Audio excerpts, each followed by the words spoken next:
সার্বিক পরিস্থিতি নিয়ন্ত্রণের জন্য বাহিনীর মনোবল ফিরে পেতে কাজ করছে ঢাকা মেট্রোপলিটন পুলিশ। এমন কথা জানিয়েছেন মিরপুর জোনের উপপুলিশ কমিশনার মোহাম্মদ মাকসুদুর রহমান। আসন্ন ঈদ উল ফিতরের লম্বা ছুটিতে নগরবাসীর সার্বিক নিরাপত্তা নিয়ে তিনি কথা বলেন এশিয়ান টেলিভিশনের সাথে। থানায় আসা নাগরিকদের সেবাদান ও বিভিন্ন ঘটনায় নিয়মিত মামলা গ্রহণ সহ অপরাধীদের ধরতে পুলিশ তৎপর রয়েছে বলেও জানান এই কর্মকর্তা। সোহাগ মিয়ার ক্যামেরায় রিপোর্ট করছেন মণ্ডলে নাম। ছাত্র জনতার ফ্যাসিবাদী বিরোধী আন্দোলনের পর পুলিশ বাহিনীর কিছুটা মনোবল ভেঙে গেলেও এরই মধ্যে ঘুরে দাঁড়িয়েছে এই বাহিনী। রাজধানীর মিরপুর জোনের দৃশ্যপটে প্রতিফলিত হচ্ছে ঘুরে দাঁড়ানোর সে চিত্র। অন্তর্বর্তীকালীন সরকার দেশের দায়িত্বভার গ্রহণের পর আইন শৃঙ্খলা পরিস্থিতি নিয়ে প্রথম দিকে কিছুটা বিপাকে পড়লেও সময়ের সাথে সাথে বদলে যাচ্ছে সে অবস্থা। পুলিশের পেশাদারিত্বে স্বাভাবিক হতে শুরু করেছে ডিএমপির কার্যক্রম। অনেক ভালো সেবা পাইছে, আইসি কথা বলছি, আমাদের কাজ করে দিয়েছে। আলহামদুলিল্লাহ সন্তুষ্ট। ওনারা খুবই আন্তরিক এবং খুবই দ্রুততার সহিত আমাদের অভিযোগটা নিয়েছেন। প্রবলেমগুলো শুনলো, কমপ্লেনটা নিল, নিজে আমাকে কোঅপারেট করলো এটার সাথে, মানে আমি যথেষ্ট খুশি।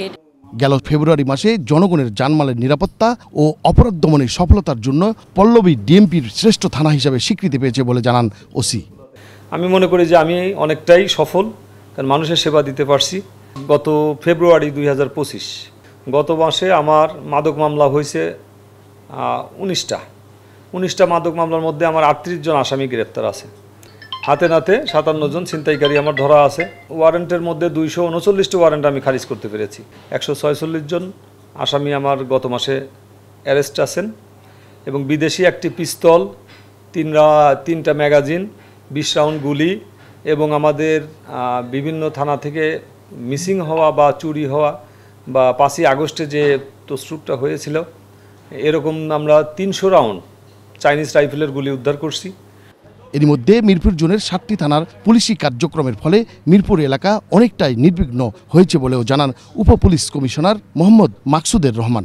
পুলিশিং কার্যক্রমের মাধ্যমে মানুষের মধ্যে স্বস্তি ফিরিয়ে নেওয়া, সেই কার্যক্রমগুলো আমরা গ্রহণ করছি। এই মাহে রমজানকে কেন্দ্র করে মানুষ যেন নির্বিঘ্নে তার কেনাকাটা করতে পারে, বিভিন্ন আর্থিক প্রতিষ্ঠানে টাকা পয়সা লেনদেন হয়, সেগুলোকে আমরা আমাদের মনিটরিংয়ে রেখেছি এবং আর্থিক প্রতিষ্ঠানগুলো নির্বিঘ্নে তারা তাদের ট্রানজ্যাকশানগুলো করতে পারে সেই দিকে আমরা নজর রেখে আমাদের নিরাপত্তা ব্যবস্থা আমরা ঢেলে সাজিয়েছি। ঈদে শপিং মলগুলোতে ক্রেতা বিক্রেতার পাশাপাশি সড়ক ও পাড়া মহল্লায় নিরাপত্তা নিশ্চিত করার ক্ষেত্রে নাগরিক সচেতনতার বিকল্প নেই বলেও মনে করেন এই পুলিশ কর্মকর্তা। সামনে আমাদের ঈদ উল ফিতরকে কেন্দ্র করে ঢাকা থেকে অনেক মানুষ ঢাকা ছেড়ে চলে যাবেন, তো এটাকে কেন্দ্র করে আমরা আমাদের পুলিশিং যে কার্যক্রমগুলো আছে সেটা গ্রহণ করছি, মানুষের মধ্যে সচেতনতা তৈরি করছি। মণ্ডলে নাম, এশিয়ান টেলিভিশন, ঢাকা।